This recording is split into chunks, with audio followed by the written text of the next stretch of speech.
Caramba, hoje eu não tô legal. Por que que eu cheguei a essa conclusão? Porque eu me conheço. Boa noite a todos os seguidores da editora Raízes Cristãs. Hoje uma live com o autor Cairo Trindade. São dois livros. Os dois livros, um livro com 2 volumes, né? Como vai você para profissionais da saúde e como vai você para educadores.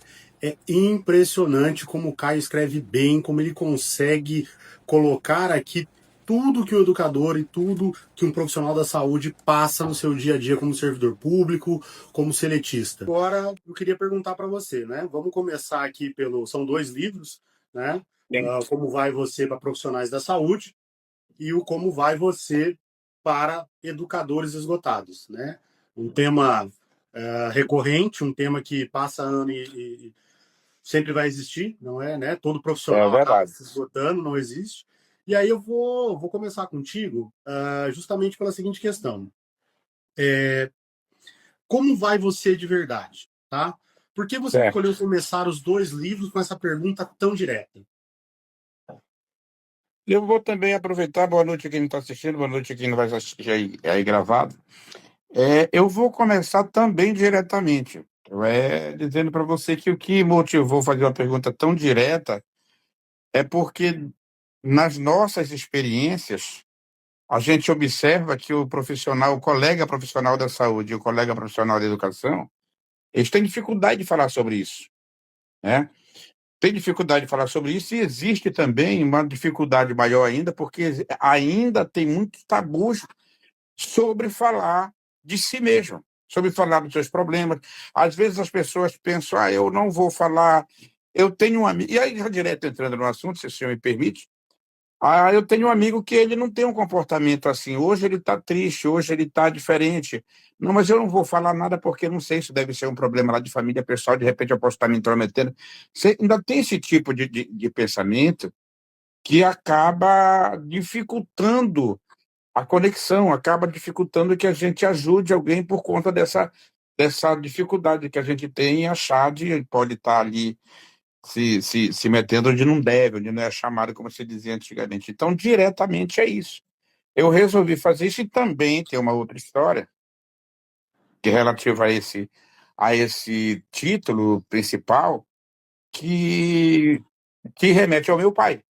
Eu fui da SUCAM, meu primeiro trabalho, eu passei no concurso da SUCAM em 85, com 18 anos de idade, e viajei muito, muito novo, saí de casa, já tinha saído para ir para o seminário, né?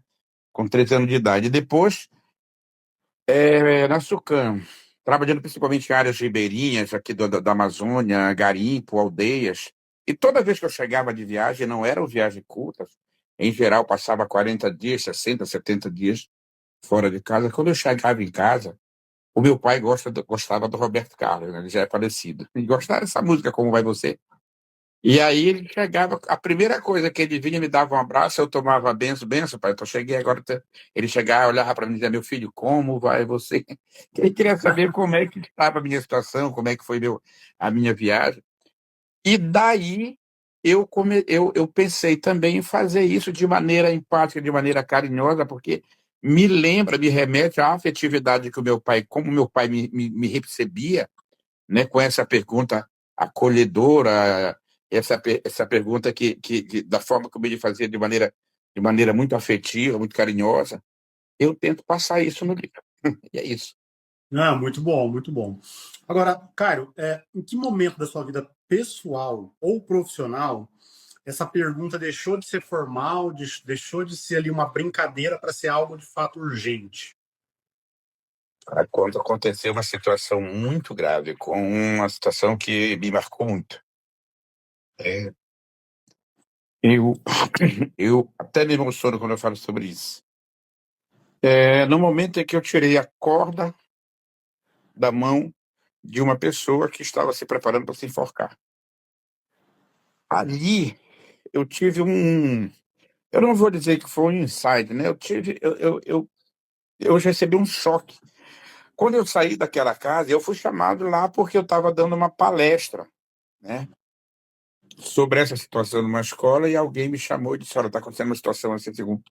com uma pessoa próxima, gente nossa aqui da escola e tal. Eu fui lá e consegui tirar, né, a corda da mão dessa pessoa, era muito agitada e tal. Quando eu saí dali, eu passei, era um sábado,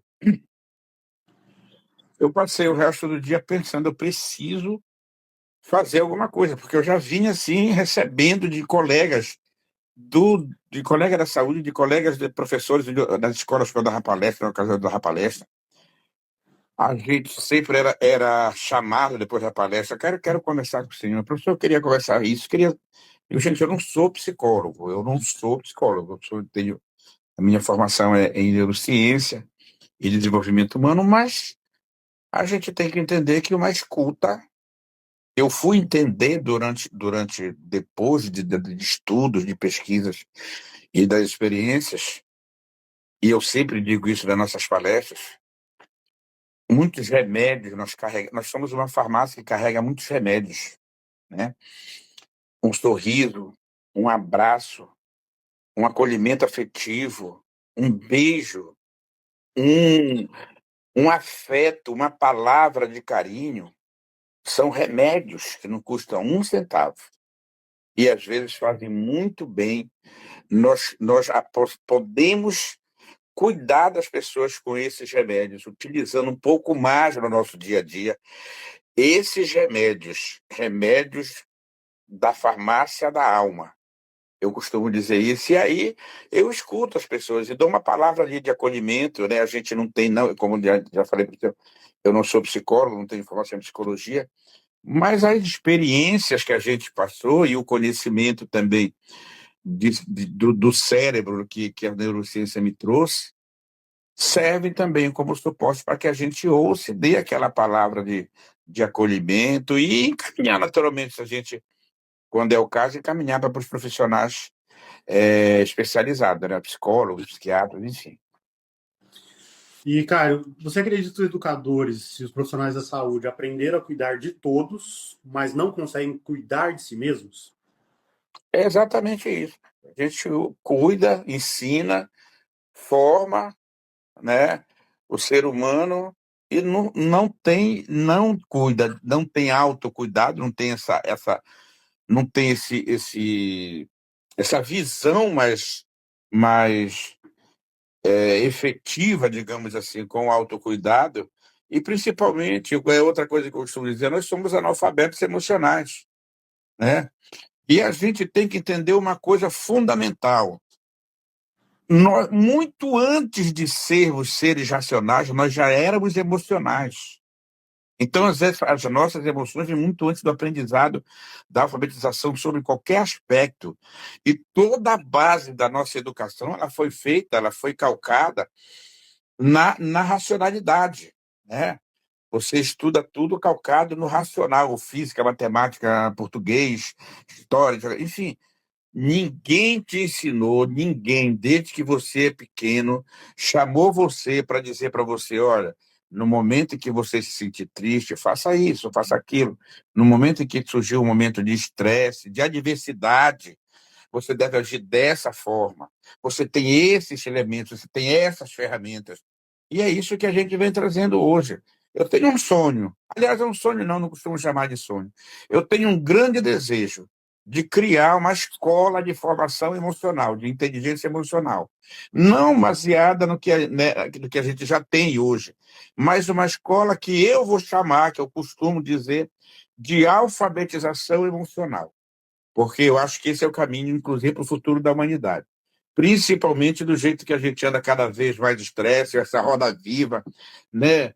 Polaridade política, dificuldade socioeconômica, uma série de dificuldades e adversidades que tem na vida, e ninguém nos preparou para enfrentar essas adversidades, né? Do ponto E de aí, vista emocional. nesse caminho que você está colocando, pela sua experiência, o esgotamento emocional ele sempre se manifesta de forma clara ou, na maioria das vezes, ele é silencioso? Não, ele se manifesta em geral de maneira, eu diria, pela minha experiência, ele se manifesta de maneira muito silenciosa. Inclusive, nós não sabemos, e eu tenho também dito em nossas palestras para aí, inclusive, outro dia eu dei uma palestra para profissionais da saúde, onde tinha médicos, e disse que poucos médicos estão preparados para esse diagnóstico, porque muitas coisas, muitas dores físicas que o ser humano sente, cansaço excessivo, sono excessivo, falta de disposição, inclusive disposição social, indisposição sexual, isso vem muito de situações de problemas emocionais que a gente... surgiu uma dorzinha aqui, eu tomo um remedinho ali, ou então passo numa unidade, já faço uma consulta rápida com com o clínico, e aí tomo um analgésicozinho e vou para casa, passo daqui a pouco volta de novo. Isso é muito comum. E eu digo para você, até eu me arrisco a dizer, que, em geral, os sintomas são muito mais silenciosos e as pessoas procuram guardar, porque tem essa questão no início da nossa fala que eu disse para você, costumam guardar, porque eu não vou falar sobre mim para ninguém. Eu não gosto de falar sobre mim. O ser humano não gosta de falar, e se reconhecer doente. Eu tenho até visto algumas coisas aí com uma certa positividade. Nós temos feito pesquisas em escolas e hospitais, onde as pessoas já se autodeclaram, não, eu estou doente. Esse é o primeiro passo. Esse é o primeiro passo. Mas não é normal, não é comum. Não é comum. Entendi. Dos sinais ali, quais sinais de alerta mais aparecem nos educadores e profissionais de saúde antes do burnout se instalar? Assim? Qual que é ali o primeiro termômetro, que dali para frente não vai dar problema? Eu diria, tem muitos, mas eu diria para você que principalmente a indisposição, a falta de vontade, a vontade de não fazer mais nada, sabe? Aí vem junto com isso, a gente percebe nas salas de aulas, eu não quero aqui estar repetindo um lugar comum, mas é assim, a falta de disposição, a falta de vontade de aprender, né, dos alunos que hoje permeia muito essa nossa impotência, acaba potencializando, digamos assim, essa nossa visão de impotência, da gente fazer, estudar, ensinar e dar aula e não ver resultado, sabe? Então, eu acho que isso vai criando uma falta uma indisposição no professor caramba, eu não vejo resultado no meu trabalho, sabe? Eu não vejo essa turma não avança, eu não vejo que daqui tem gente. Eu ouço muito isso. Eu não vejo a turma avançar. Eu queria um método, uma fórmula para fazer, sabe, tocar esses meninos. E isso angustia demais o professor.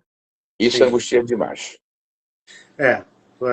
Como aluno, a gente sabe, como professor, nós sabemos também a dificuldade, né? Sem dúvida, querido, sem dúvida. Mas aí, independente das profissões, óbvio que todas as profissões cansam, tem seus percalços, obviamente, mas talvez aí os educadores e os profissionais de saúde, meio que a gente tem a impressão que normalizaram o cansaço extremo. A gente pode dizer isso?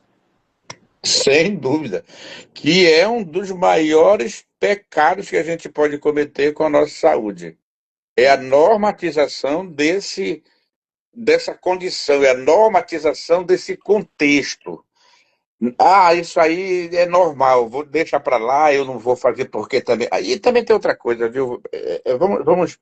A gente precisa também falar sobre. Tem colega que não gosta, mas a gente precisa falar sobre isso, né? Tem muita gente que não quer sair sabe, do seu ponto de repouso, daquele lugar, do seu ponto de conforto, sabe? Eu não quero fazer diferente, eu não vou fazer diferente porque acho que também não vai dar certo. Então assim, a gente entrar nessa roda viva, normalizar isso, e o pior de tudo, banalizar isso, é um dos piores caminhos que o professor pode tomar, e o profissional da saúde também. Banalizar o seu serviço. Claro que dentro das devidas proporções, cada um no seu lugar, mas a banalização do mal, ele tem como resultado o ápice da mediocridade, né?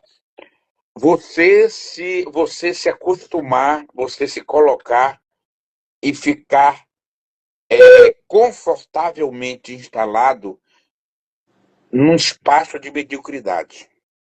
Ah, eu finjo que faço, alguém finge que escuta, E alguém tá tudo finge que me certo. paga. Ah, Vira uma situação de um círculo vicioso, e aí eu não vou mais me alongar sobre essa questão, porque isso é uma questão muito complexa, mas veio a situação que está a educação, né? E eu tenho encontrado muita dificuldade, inclusive com colegas, né?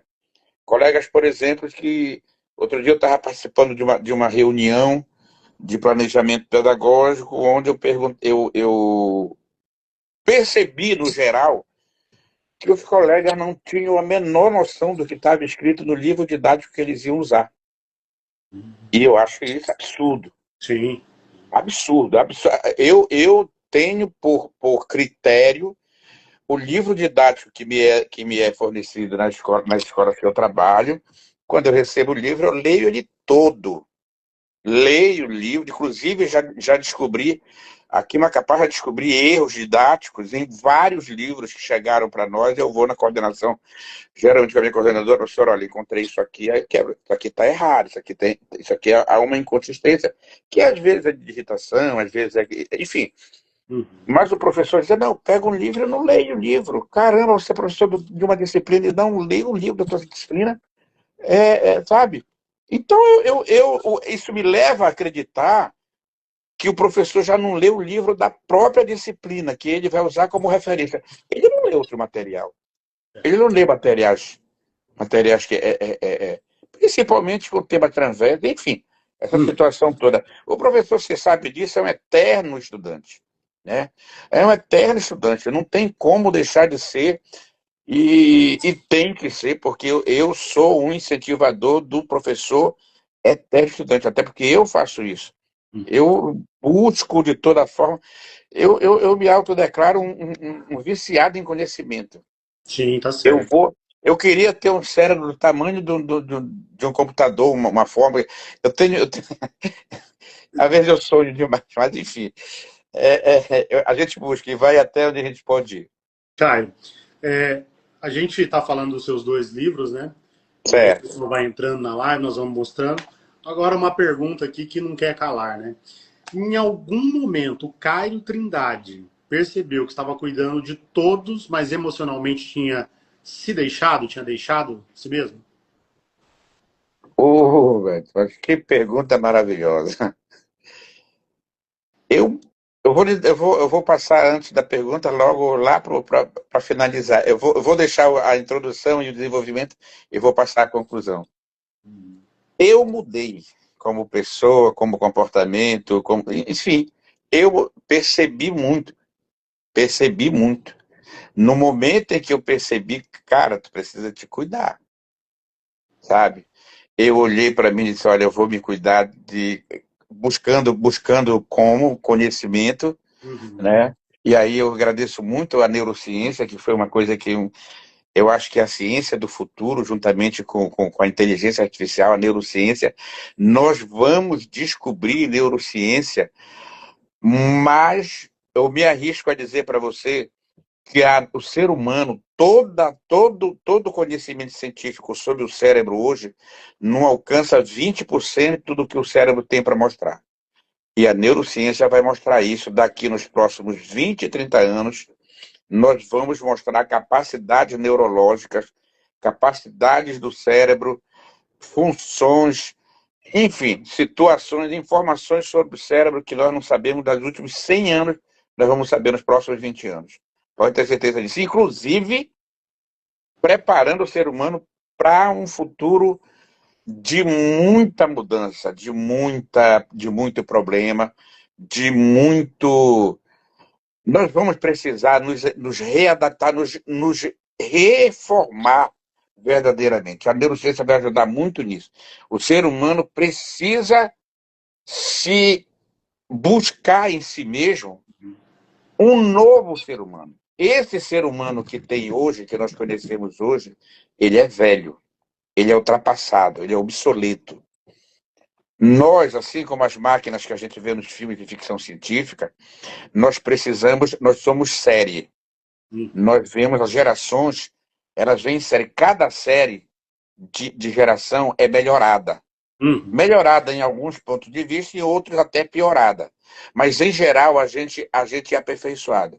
A neurociência, e eu estou aqui dizendo uma coisa assim,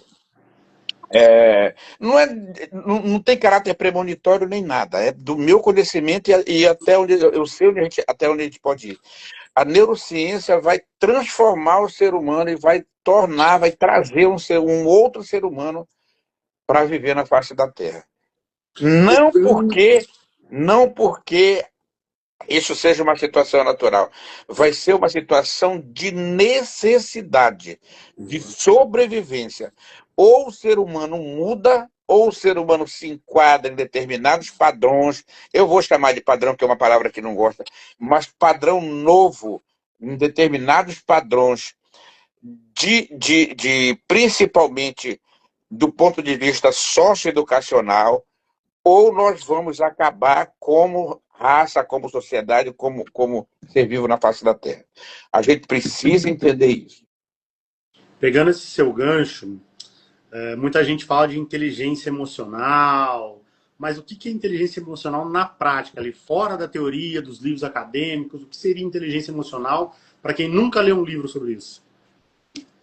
Pois é, me pergunta isso quase todo dia. E eu acho ótimo responder isso. Inteligência emocional é você, grosso modo, né? Uhum. Inteligência emocional é muito vasto, é muito. Dá com várias nuances, com vários, né, aspectos que a gente pode estudar. Mas eu diria que o que é ser inteligência emocional? É se conhecer, ter autoconhecimento de si, né? Autoconhecimento de si, que já é uma redundância, mas eu gosto de falar Sim. isso, porque autoconhecimento de si é conhecer-se e conhecer. É autoconhecimento de si mesmo, ter completo e total conhecimento das suas emoções e como saber exatamente como gerenciá-las em prol da tua assertividade, tá? Juntamente com isso, vamos agregar a esse conhecimento a empatia nas relações, nas conexões que você tem consigo mesmo e com outros seres humanos. Então eu vou te Por- interromper para pegar esse gancho e Uhum. colocar para você o seguinte: o autoconhecimento é o primeiro passo para não adoecer emocionalmente? Primeiro passo, sem dúvida, sem dúvida. Quem sou eu? Qual é o meu teto? Uhum. Até que ponto eu posso ir? Quais são os meus limites?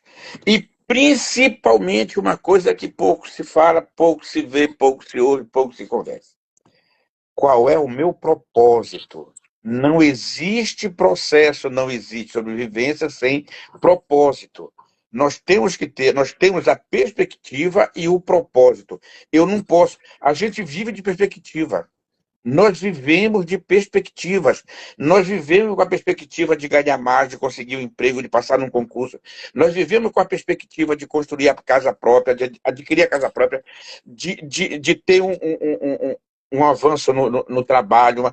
Nós vivemos com a perspectiva de fazer um filho no próximo ano. Nós vivemos. Essa virada de ano agora, então, é pródiga sobre isso.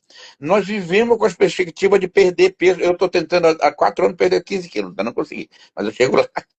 Então, assim, é preciso ter a perspectiva, beleza, mas é preciso ter o propósito. E o que é o propósito? E O nessa propósito, perspectiva de saber do propósito, saber do de quando não a gente, saber, na verdade, né? você, para que ter uma perspectiva, você não sabe dizer.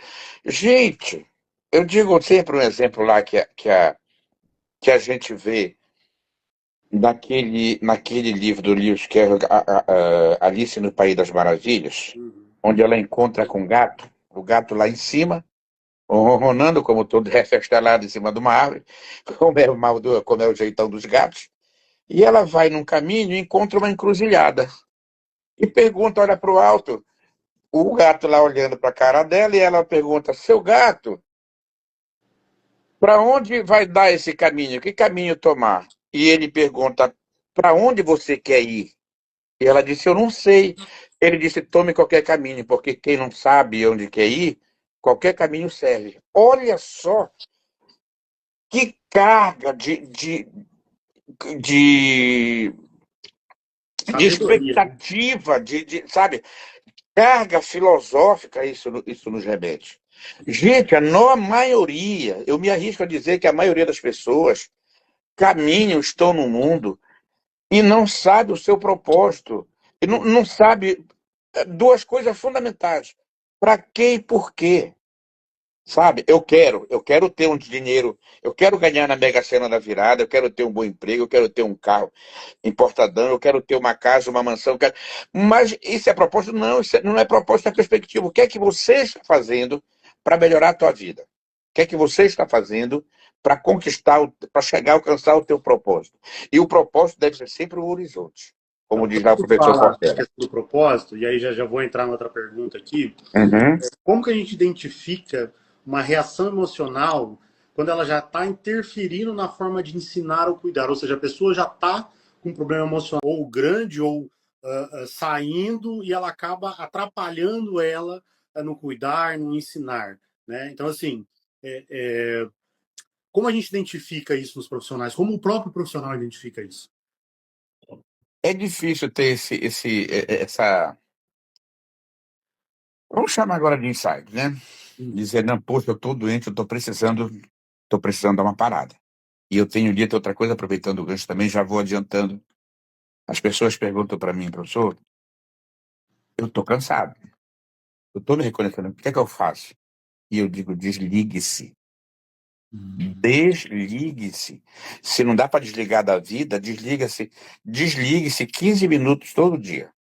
No escuro do seu quarto, no escuro do seu banheiro, dentro do seu carro, desligue-se. Então, assim, você me pergunta, a pessoa já está. É difícil que ela faça esse auto-reconhecimento. Então, por quê? Eu acredito, e aí é uma leitura minha, que a pessoa não tem conhecimento disso que a gente está conversando agora. Entendi. Tá? É por isso que eu tenho feito um esforço grandioso aqui onde eu estou, onde eu sou chamado, para fazer com que as pessoas, quando eu resolvi escrever esses livros, publicar gente, eu só vinha na minha cabeça, às vezes me dava preguiça, sabe? Uhum. E às vezes vinha na minha cabeça quando batia aquele cansaço, porque às vezes a gente fica escrevendo até na madrugada, e eu gosto muito de varar a madrugada pesquisando, estudando, escrevendo. Dava cansaço, e depois eu olhava assim, gente, não, esse conhecimento não pode ficar comigo. Não pode ficar comigo. Eu tenho que bradar isso para o mundo, eu tenho que abrir a boca e colocar esse conhecimento, colocar essas coisas para as pessoas, fazer com que as pessoas percebam que tem uma hora, nós somos máquina. Nós não podemos viver 40, 50, 60, 70 anos sem desligar uma hora. A gente tem que se desligar e o momento é esse. Qual é o conhecimento que a gente traz? É autoconhecimento. Você só pode ter essa resposta quando você se conhece. Caramba, hoje eu não estou legal. Por que que eu cheguei a essa conclusão? Porque eu me conheço. Eu sei como é que eu sou. Eu sei como é que eu acho. Eu sei como é que eu acordo todos os dias. Eu sei como é que eu vou trabalhar. Principalmente essa questão de trabalho, porque o brasileiro também, nós temos que dizer isso, o brasileiro vê o trabalho como um fardo, não é como o asiático. O asiático vai trabalhar como se ele fosse um piquenique. O brasileiro vai trabalhar como se ele fosse sei lá, para uma prisão, enfim. Nesse ponto, será que é por isso que o autocuidado nessas duas profissões é vista como egoísmo? E não como um direito ou como uma benesse, mas como um egoísmo? A pessoa vai se cuidar, vai sair de licença? Por que é visto como um Olha, egoísmo? pastor, eu tenho dito para as pessoas o seguinte: as pessoas não se preocupam muito com essa questão de egoísmo, não. Para lhe falar a verdade, eu não tenho visto isso. Mas assim, elas se preocupam é porque é o boleto que está à frente, sabe? É o boleto que está à frente. E agora tem surgido muita situação de problemas de pessoas, de crianças atípicas na família, que também toma muito. Aliás, que está vindo meu próximo livro vai ser sobre isso, tá? Hum. sobre crianças atípicas e famílias que têm problema de violência doméstica. Eu vou falar sobre isso nas minhas próximas publicações. Então, mas eu não vejo essa questão de não, eu não vou falar porque para não parecer egoísta. Eu não vejo isso, sinceramente. Eu vejo assim, não, eu estou doente, tenho que dar, mas eu não posso parar. Eu não posso parar porque eu tenho conta para pagar, porque eu tenho, porque o meu chefe vai pensar isso, porque tem essas questões também de chefes, gerentes que não são gerentes, que acabam adoecendo o seu colaborador, enfim. Mas eu, sinceramente, não vejo essa visão das pessoas. Não, eu não vou falar de mim porque do meu problema porque podem achar que eu estou sendo egoísta. Não, eu não vejo isso. Ao contrário, eu vejo até as pessoas dizendo, olha, caramba, eu estou me sentindo mal, estou cansado, mas eu não posso parar porque tem isso, tem aquilo, enfim. Entendi. É, vamos voltar um pouquinho ali na inteligência emocional, que é um ponto que Uhum. pega nos dois livros, né? São dois livros aqui, nós estamos falando muito bem da questão da inteligência emocional, mesmo não tendo uma base específica do que é, porque é como tu colocou nas respostas, a inteligência para cada um é uma coisa, em que pese tenha, né, um padrão, mas conhecer, saber de quando está ruim. Quando o profissional ele aprende a se escutar, inclusive no silêncio, é possível ele criar vínculos saudáveis sem se sobrecarregar? Ele aprendeu a inteligência emocional dele, o mínimo possível. Ele consegue trabalhar, consegue viver sem se sobrecarregar, sem ter essa perspectiva toda que tu colocou nas últimas respostas? É exatamente essa o nosso caminho, a nossa busca, pai. É Travou, técnicas. travou. Vou dar um exemplo claro disso aqui. Uhum, Técnicas de respiração. Nós não sabemos respirar. Ser humano, de um ano, 6 meses de idade, que só respira direito até um ano, mais ou menos. uhum. Ou antes disso. Depois a gente desaprende a respirar. Respiração, técnicas de respiração, eu estou lhe chamando de pastor, tem problema não. Não, não, não. Nós estamos no caminho, fazendo teologia, fazendo os cursos, daqui a pouco é Tá, porque oficial. eu peguei, na verdade, quando eu entrei, você já estava lá falando, e aí caiu um pouquinho na internet, eu estava ajustando a imagem que eu não vi, e eu estou sem saber como lhe tratar, mas eu estou chamando de pastor, profetizando. Sim, aleluia, aleluia. Então, pastor, eu não vejo é, essa condição da gente né, trabalhar essa questão de inteligência emocional Uhum, sem que nós tenhamos a exata consciência de que há essa necessidade olha, eu tenho que, em determinados momentos da minha vida, dar essa parada e tenho que me conhecer. uhum, Fora disso, não tem como fazer. E aí, conforme eu estava falando para você, o bom disso é que a maioria das formas que a gente aconselha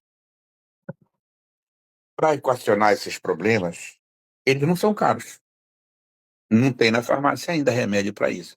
uhum. Nós já temos dentro de nós, conforme eu já falei para você. Técnicas de respiração.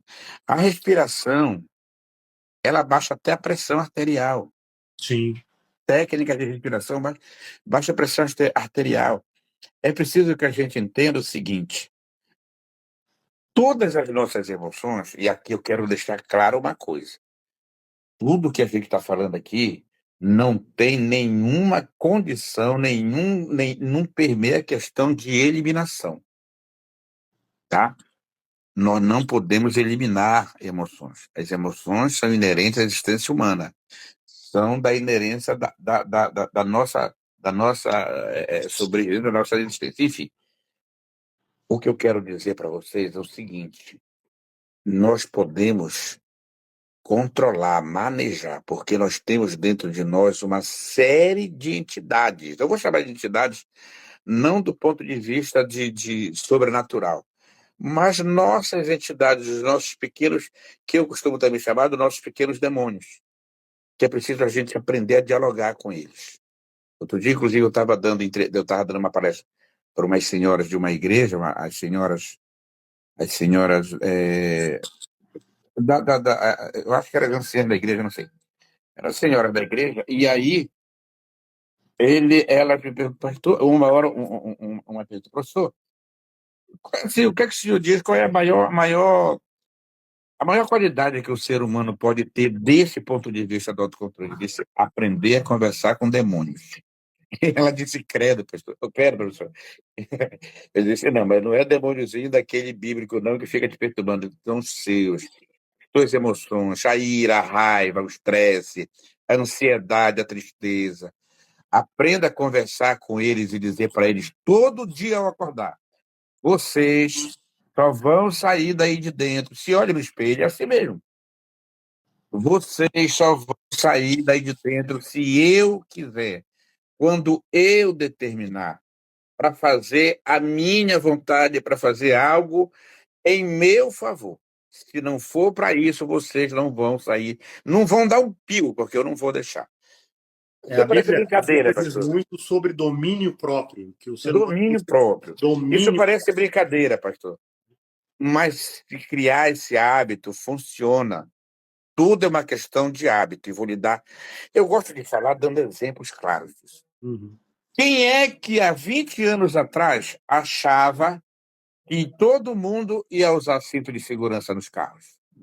Quando começou a lei, todo mundo disse que isso é daquela lei que é para morrer, ninguém vai usar. Tudo é uma questão da gente habituar.